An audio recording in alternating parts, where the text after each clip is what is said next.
Éveiller sa conscience et devenir soi.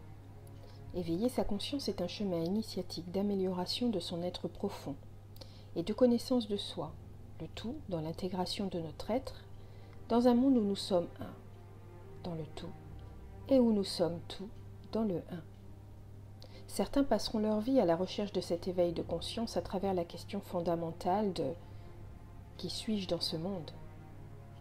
Cela passera d'abord par l'amélioration de soi à travers le développement personnel, la psychologie, puis la recherche de vérité de la conscience personnelle, et enfin la recherche de la vérité de la conscience collective. D'autres poursuivront un chemin sans recherche particulière de leur véritable identité. Puis un jour, de manière très instantanée, ils s'ouvriront à une conscience du tout qui sera suivi ou non par un chemin d'épuration plus ou moins rapide de leurs blessures. L'événement sera en général associé à un nouveau chemin de vie plus en accord avec soi, plus riche, plus vivant. Le tout sera de suivre le chemin de soi ou pas. Alors finalement, qu'est-ce que l'éveil de la conscience ? L'éveil de la conscience est un cadeau d'ouverture à soi. C'est totalement associé à l'observation et à la compréhension du soi dans un tout. C'est la prise de conscience que nous sommes liés à tout et que tout est lié à nous. Cette prise de conscience modifie littéralement notre manière de considérer ce que nous sommes. L'éveil nécessite une forme d'abandon de ce qui était et d'accueil du soi.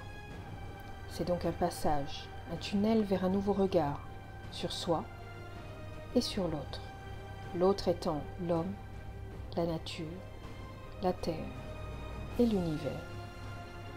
Et c'est dans cette observation de l'interaction entre l'autre et soi que le chemin d'éveil se poursuit.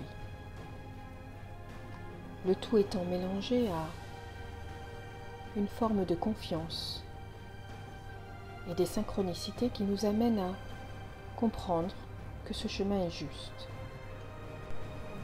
Certains se disent que, après une période d'éveil, ils doivent laisser les choses aller, se reconnecter à cet éveil et laisser le monde faire.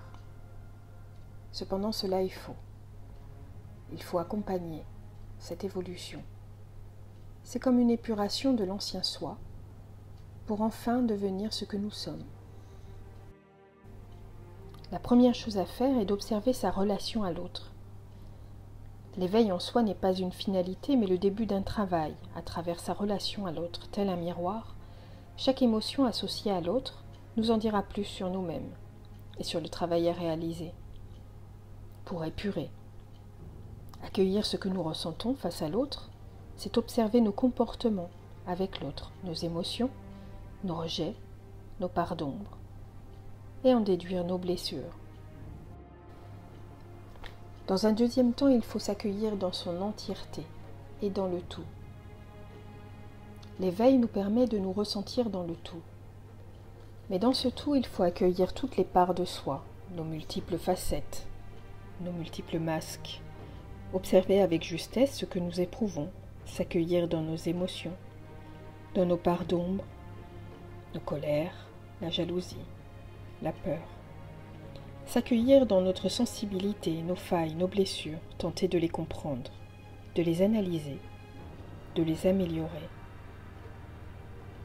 Accueillir nos qualités avec justesse et bienveillance, ce qui n'est pas toujours simple. Revenir à nos sensations bienveillantes, s'émerveiller de rien, accueillir la joie, l'amour, la beauté des choses du monde. Sentir l'énergie de la vie en soi. Un troisième point important est d'observer son ego, ses peurs, les accueillir, les comprendre et les travailler pour les transmuter. Puis, sortir de ses croyances limitantes, de son éducation, de croyances sociales qui peuvent nous limiter dans ce que nous sommes, dans ce que nous pensons. Enfin, il faut avoir confiance en la vie. Continuer sur ce chemin de la conscience que nous sommes un dans le tout et tout dans le un, en toute humilité afin de trouver son chemin. Observer notre être, et notre environnement dans sa positivité. Chaque expérience, aussi dure soit-elle, est là pour nous apporter sur notre chemin, nous enseigner, nous ouvrir et nous faire comprendre. Observer également les signes de la vie et développer son intuition dans la confiance. Et surtout, en dernier lieu, observer et entrer dans son calme intérieur. Méditer est un bon moyen de poursuivre un chemin d'éveil, pour trouver son calme intérieur et faire ses choix en conscience. Retourner à la nature quand cela est possible. Dans ces moments d'évolution liés à l'éveil, il y aura des hauts et des bas, des acceptations, des ouvertures, des synchronicités, des chemins, mais aussi des envies de rester dans cette conscience du tout, dans cet univers bienveillant. Cela aussi est une erreur, car ce qui est certain aujourd'hui, c'est que, après cet éveil, il faut se remettre en état de marche et accompagner son évolution personnelle dans la conscience que c'est par nous-mêmes que nous pourrons avancer. Et c'est également par notre ouverture de conscience que nous pourrons faire avancer la conscience collective dans ce monde.